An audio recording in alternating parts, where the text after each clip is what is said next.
اچھا ظفر صاحب یہ بتائیے گا کہ مختلف جو ذرائع ہیں اور جو ریومرز ہیں وہ گردش کرتے ہوئے جو ہے وہ نظر آ رہے ہیں کہ کوئی ڈیل کی بنا پہ ان کی رہائی ممکن ہوئی ہے، اور یہ شاہد صاحب ایبسلیوٹلی بکواس ہو. جی کیا آپ سمجھتے ہیں کہ ڈیل ہونے والی بات ہوتی تھی؟ یہ 1.5 سال کے اندر ہوتا عمران خان، یہ باہر نہ ہوتا، یہ بھی دوسرے ملکوں میں چلا جاتا، یہاں ہوتا، ادھر ہوتا، ادھر ہوتا. وہ کیٹیگریکلی کہہ چکا ہے بڑا بلنٹ آواز میں کہ بھائی میں اسی طرح میں جیل میں رہنا چاہتا ہوں، کوئی میں ڈیل نہیں کرنا چاہتا ہوں. اب ریزن کیا ہے یہ اس کو پتا ہوگا، اس کے دماغ کو پتا ہوگا. اگر ہم بات کریں فیصل واڈا صاحب کی، تو مختلف چینلز پہ بیٹھ کے وہ دھڑلے سے جو ہے وہ بتا رہے ہوتے ہیں اور پریڈکشن جو ہے وہ کر رہے ہوتے ہیں. اس میں کافی حد تک جو پریڈکشنز ہیں وہ صحیح ثابت ہوئی ہیں. انہوں نے یہ بتایا تھا کہ بشرا بی بی پہ جو ہے وہ کوئی اور مقدمہ جو ہے وہ نہیں ہوگا اور ان کی رہائی جو ہے وہ ہو جائے گی. تو ویسے ہی ہوا، اور انہوں نے یہ بھی کہا ہے کہ کچھ معاملات ہیں وہ شٹل ڈاؤن ہو گئے ہیں، جس کی وجہ سے اب عمران خان صاحب بھی ان سے ملاقاتوں کا بھی سلسلہ جو ہے وہ شروع ہوگا اور وہ ہونے جا رہا ہے. تو اس پہ کیا کہیں گے؟ ان کی باتوں میں کتنی صداقت ہے؟ صداقت اتنی کہ جتنی اس کو کوئی ہنٹ ملتا ہے، وہ ماسٹر بھائی صاحب مطلب ہے کہ وہ جتنا ہنٹ ملتا ہے ان کو کسی آفت سے، اتنا وہ آگے چلا دیتے ہیں. ان کی متبری چل جاتی ہے کہ وہ جی ٹی وی پہ بیٹھ کے انہوں نے بات کر دی اور انہوں نے یہ کہا تھا اور انہوں نے وہ کہا. جتنی ان کو انفارمیشن ملتی ہے یا جتنا ان کو کہا جاتا ہے کہ بس آپ نے اتنی بات کہنی ہے. تو ظفر صاحب یہ بتائیے گا کہ یہ جو ان کو ہنٹ مل رہی ہے وہ جو کہہ رہے ہیں تو وہ سچ بھی تو ثابت ہو رہا ہے؟ نہیں، کوئی ضروری نہیں. جی ٹھیک ہے نا، اتنا تو پریمپٹ کیا جا سکتا ہے نا کہ یہ اس کی بیل اب ہونی تھی. میں پہلے عرض کر چکا ہوں کہ یہ کوئی اتنی ایکسٹرا آرڈینری بات نہیں ہے. تو اتنا تو پریمپٹ کر سکتا ہے، واڈا خود بھی کر سکتا ہے، لیکن واڈا کو تو خود کرنے کے علاوہ بھی اس کو دیگر لوگ بتا دیتے ہیں کہ یار یہ ہوگا یا ہو رہا ہے یا ہم آپ انٹرفیئر نہیں کرتے یا کرتے ہیں، تو جس پر وہ اس کی چودراہٹ بن جاتی ہے. جی ظفر صاحب یہ بتائیے گا کہ اس وقت جو سیاسی ماحول بن رہا ہے اور 26ویں آئینی ترمیم کے بعد علی امین گنڈاپور صاحب کا ایک جو ہے وہ ایگریسو بیان آیا تھا. انہوں نے کہا تھا کہ ملک گیر احتجاج کریں گے اگر سینیورٹی بیس پہ جو ہے وہ جو جج ہیں چیف جسٹس کا فیصلہ نہیں ہوا، اور اب چیف جسٹس کا فیصلہ بھی ہو گیا. آپ کیا سمجھتے ہیں کہ وہ احتجاج ایک تو کہاں گیا، وہ کہاں گم ہو گیا، اور سیکنڈلی یہ کہ پی ٹی آئی کی جانب سے جو رد عمل پہلے آ رہا تھا وہ اب بالکل بیکورڈ کی طرف پی ٹی آئی جو ہے وہ جاتی ہوئی نظر آ رہی ہے؟ نہیں، وہ میں سمجھتا ہوں شاہرخ صاحب کے کوئی ایسا ٹکراؤ یا ایسا بیان یا ایسی قدم بڑھانے والی جس سے ملک کے عدالتی نظام کے بارے میں ایسی قطعاً کوئی بات نہیں ہے. عدالتی نظام میں ٹھیک ہے، جب قاضی صاحب تھے تو انہوں وہ بڑے ہٹ کر وہ کھیلتے تھے جس سے ملک کو، نظام کو، دوسری جماعت کو اور یہ جماعت کو فائدہ پہنچتا تھا، دوسرے کو نقصان پہنچتا تھا. تو جس پر ریئیکشن شدید تھا پی ٹی آئی کا بھی اور پی ٹی آئی کے چیئرمین عمران خان صاحب. لیکن اب تو ایسی بات نہیں ہے، کوئی بھی نہیں ہے. تو اب اس کے لیے کوئی احتجاج کیا جائے گا یا وہ سموتھلی میرا خیال ہے رننگ ہے so far Supreme Court of Pakistan کی. تو وہ احتجاج ہونے جا رہا ہے یا اب آپ لوگ بیکورڈ کی طرف آ گئے ہیں؟ جو آپ لوگوں نے کہا تھا کہ احتجاج کریں گے وہ اب نہیں ہونے جا رہا، کوئی جو ہے وہ آپ لوگوں نے اس فیصلے کو ایکسیپٹ کر لیا ہے؟ احتجاج تو جناب ہوگا کیونکہ حزب اختلاف ہے. یہ حزب اختلاف کا اور کیا کام ہوتا ہے؟ احتجاج ہی کام ہوتا ہے اور گورنمنٹ کو ٹف ٹائم دینا ہوتا ہے. تو یہ ہوتا رہے گا جب تک کوئی دوبارہ کوئی الیکشن نہیں ہوتے یا جب تک یہ خود پاور میں نہیں آتے. تو یہ تو بات ہوتی رہے گی. لیکن اس احتجاج کا کوئی میں نہیں سمجھتا کہ کوئی عدالتی نظام سے اس کا کوئی تعلق ہے. ڈاکٹر صاحب پریڈکشن اس وقت پاکستان میں جو ہے وہ اس وقت ہر کوئی پریڈکٹ کرتا ہوا نظر آ رہا ہے، اور یہ بھی ایک پریڈکشن ہے کہ 27ویں آئینی ترمیم اس کی طرف بھی جا رہے ہیں. تو آپ کیا سمجھتے ہیں کہ ایک آئینی ترمیم جس کو جو ہے وہ چیلنج بھی کر دیا گیا ہے سپریم کورٹ میں، اور سیکنڈلی یہ کہ اب 27ویں جو آئینی ترمیم ہے اس کی طرف جا رہے ہیں، کیا آپ کو لگتا ہے آپ لوگ اس والی جو آئینی ترمیم ہے اس میں حمایت کریں گے حکومت کی؟ دیکھیں جی 27ویں آئینی ترمیم کا آواز آنا ہی اس بات کی دلیل ہے کہ جو لوگ 26ویں آئینی ترمیم کرنا چاہتے تھے یا جنہوں نے کی ہے وہ شاید اپنا کوئی گول اچیو نہیں کر سکے 26ویں آئین سے، تو اب انہوں نے 27ویں پہ شروع کر دیا ہے کام. تو جو جس طریقے سے انہوں نے 26ویں کی کرائی ہے تو اگر اسی طریقے سے کرانا چاہتے ہیں تو میں تو سمجھتا ہوں کہ 27ویں کوئی اگر ایسے عزائم ہے تو وہ یہ شاید پاس نہیں کرا سکیں گے. اور یہ بات درست ہے کہ 26ویں آئین میں ان کو کوئی اپنے مقاصد پورے ہوتے نظر نہیں آتے. اور اس وقت جو سیاسی صورتحال ہے، ایک طرف یہ بھی جو ہے وہ افواہیں گردش کرتی ہوئی نظر آ رہی ہیں کہ جو بلاول بھٹو کا کردار ہے اس آئینی ترمیم کو پاس کروانے میں، اس کے پیچھے بھی بہت زیادہ چیزیں جو ہے وہ ہیں اور ان کو جو ہے وہ ایک لائن ملی ہے، ذرائع یہ بتاتے ہیں. تو آپ کیا سمجھتے ہیں کہ اگلے وزیر اعظم وہ ہو سکتے ہیں ممکنہ طور پہ؟ میں نہیں سمجھتا. کوشش تو ضرور ہوگی اور ہر بندے کی خواہش بھی ہوتی ہے، اور وہ بھی ینگ بچہ ہے اور وہ سمجھتا ہے کہ جی ہماری بھی ایک صوبے میں حکومت ہے اور ہم نے بھی بڑا رول ادا کیا ہے اور ہم نے بھی اسٹیبلشمنٹ کے ساتھ ہاتھ سے ہاتھ ملایا ہے. تو اب اگر کوئی موقع ایسا ہو تو مجھے وزیر اعظم بنایا جائے، اور شاید اس کو کوئی ٹپ دی بھی گئی ہو، اور وہ جو ٹپ دی گئی ہو تو وہ اس کے مطابق ہی اس نے 26ویں ترمیم میں اس کی کافی آنیاں جانیاں رہیں، ادھر جا ادھر جا، تو اس اچھل کود میں 26ویں آئین تو ہو گئی ہے، لیکن 26ویں آئین ان کا مقاصد پورے نہیں ہو سکے. پیپلز پارٹی یہ کلیم کرتی ہوئی نظر آ رہی ہے اپنے جو مختلف جو پروگرامز اب تک انہوں نے کیے ہیں اس میں نعرے، لوگ جو کارکنان ہیں وہ نعرے لگاتے ہوئے نظر آ رہے ہیں کہ اگلا وزیر اعظم بلاول بھٹو جو ہے وہ بنیں گے، اور یہ ذرائع کی طرف سے جو ہے وہ چیزیں سامنے آ رہی ہیں. کہ آپ کو کیا لگ رہا ہے کہ اس دوڑ میں ایک طرف نواز شریف بھی جو ہے وہ شامل ہو گئے ہیں، تو آپ کو کیا لگتا ہے کہ مقابلہ سخت ہوگا اگر ان بٹوین بوتھ آف ان کے درمیان اگر ہوا تو؟ مجھے دونوں نہیں ہوتے ہوئے نظر نہیں آتے. آپ دیکھیں نا، کل کی بات ہے کہ نواز شریف صاحب جب لندن سے پاکستان آنے کے لیے تیار ہوئے تو وہاں پر باقاعدہ انہوں نے پریس ٹاک کر کے یہ بتایا کہ ہماری حکومت بننے والی ہے اور میں وزیر اعظم بننے والا ہوں، ان سو مینی ورڈز. لیکن وہ نہیں بن سکے، نہ صرف بن نہیں سکے، کوئی رول ادا نہیں کر سکے اور واپس اپنے اڈے پہ چلے گئے. تو میں نہیں سمجھتا کہ یہ ان دونوں کا کوئی چانس ہوا ہے.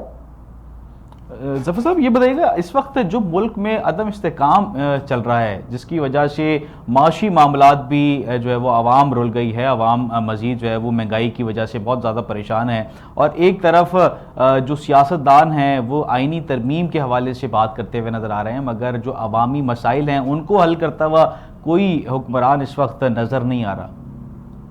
بس یہ کروول ہے نا جی، وہ کہتے ہیں نا بعض لوگ کہ سیاست بڑا کروول سبجیکٹ ہے.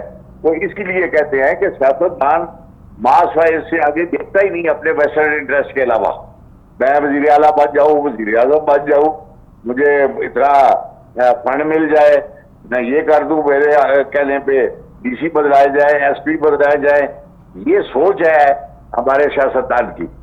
تو سیاستدانوں کو کیا لگے ووٹوں سے یا غریب لوگوں سے یا پاکستان کے عوام سے. اور نمبر دو، وہ یہ سمجھتے ہیں کہ جی حکومت تو اب دائیں بائیں کاریگروں سے مل کر کچھ بنا رہیں گے، کچھ کر رہیں گے. لوگ کون ہوتے ہیں؟ لوگوں کے لیے ہم کیا کریں؟ انہیں کوئی محبت یا دلچسپی نہیں ہے نہ ملک سے نہ ملک میں رہنے والے عوام سے.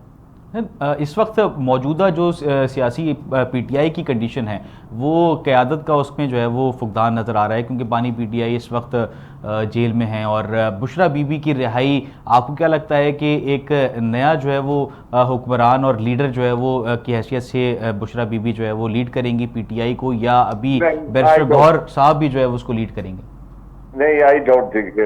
گوہر صاحب تو عارضی طور پر جماعت کے لیے وہ ہے نا، پارٹی کا لیڈر ایک ہی ہے جس کا نام عمران خان ہے، جو ریزسٹ کر رہا ہے، یا جس کے پیچھے عوام جس پر کانفیڈنس کرتے ہیں، عوام کا اعتماد ہے جس پر. اختلافات بھی تو پی ٹی آئی کے اندر سے ہی سامنے آ رہے ہیں کیونکہ لیڈرشپ کا فقدان ہے، اس وجہ سے یہ چیزیں سامنے آ رہی ہیں. سر وہ نیچرل ہے کہ جب لیڈر اگر حاضر ہو، لیڈر جیل میں ہوگا